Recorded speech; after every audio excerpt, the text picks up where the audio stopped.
previously on. If I'm someone working at the counter and I see a group of kids centered around the ticket booth going like, okay, whispering, clearly plotting, I'm gonna be like, what is this? And even as they were sitting, they made so much goddamn fucking noise. It was crazy. Almost often the joke is just, I'm gonna scream loud as I possibly can. And that's it. That's the joke.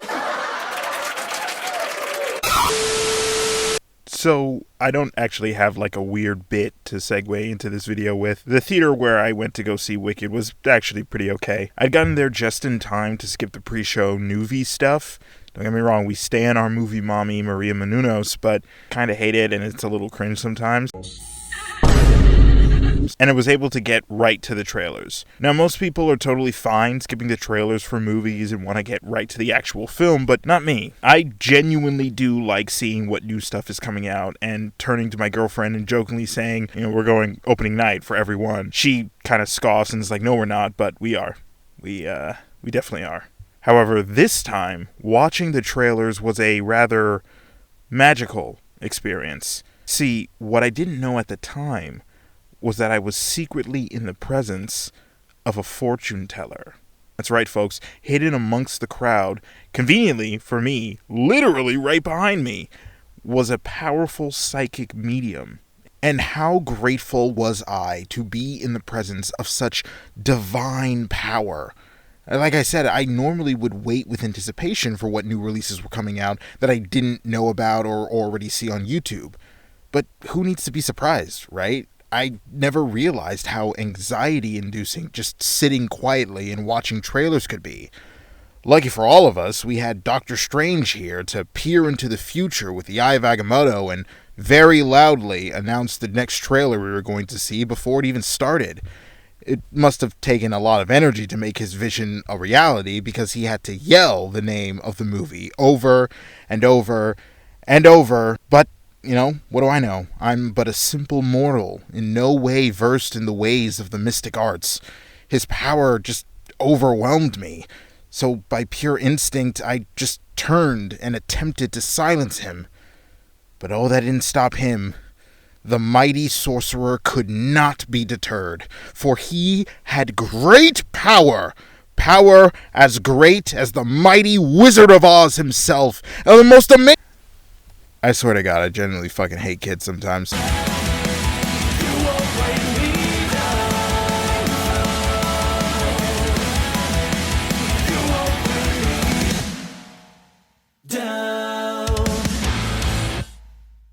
By the way, yeah, go see Wicked. As someone who's never really seen the play and not really the biggest fan of musicals in general, I really enjoyed myself with this movie. I love me a good long runtime, but the movie does drag in a lot of places, and it really makes you feel that length.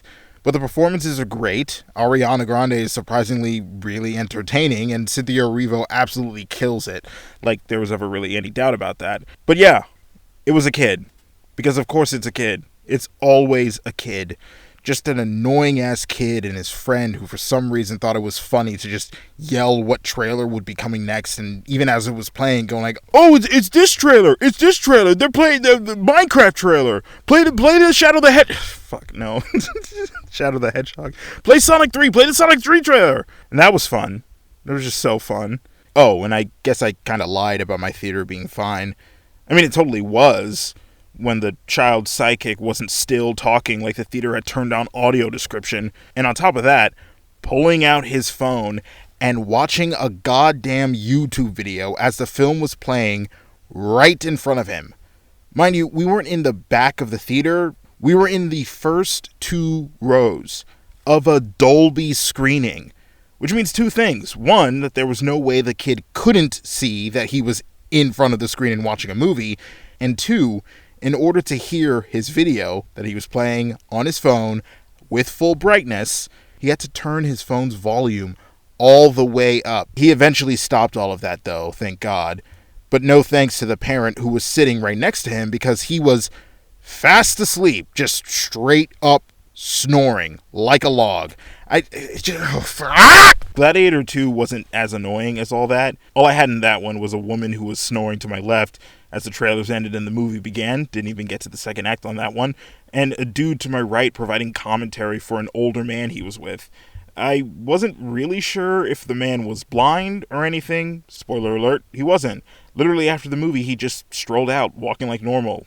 But if he was, why would you take a blind man to the... Forget it. Quick review of Gladiator 2, Too Fast 2, Gladiator. I really like the first one better, and shout out to Denzel. Every movie you're in, you make it great. As inconvenient as all that was, it still pales in comparison to what other screenings were like, specifically of Wicked.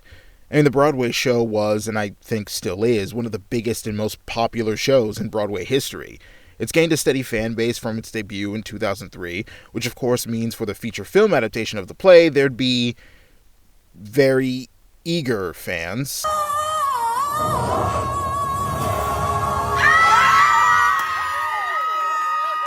Yeah, so apparently some of the screenings of Wicked when it first released were just filled with people bursting out in song.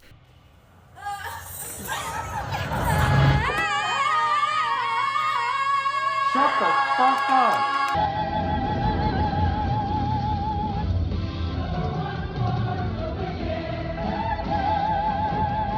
Else's game. Too late for second guessing. Too late to go back to...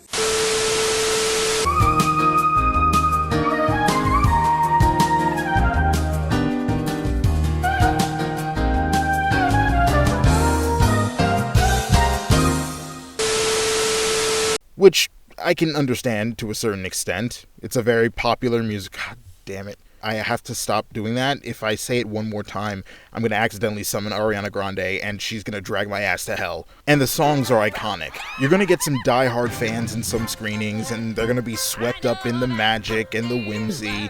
Not to mention that the movie is being split into two parts, making this essentially Theater Kid Infinity War and Endgame. We all remember how screenings of those two went.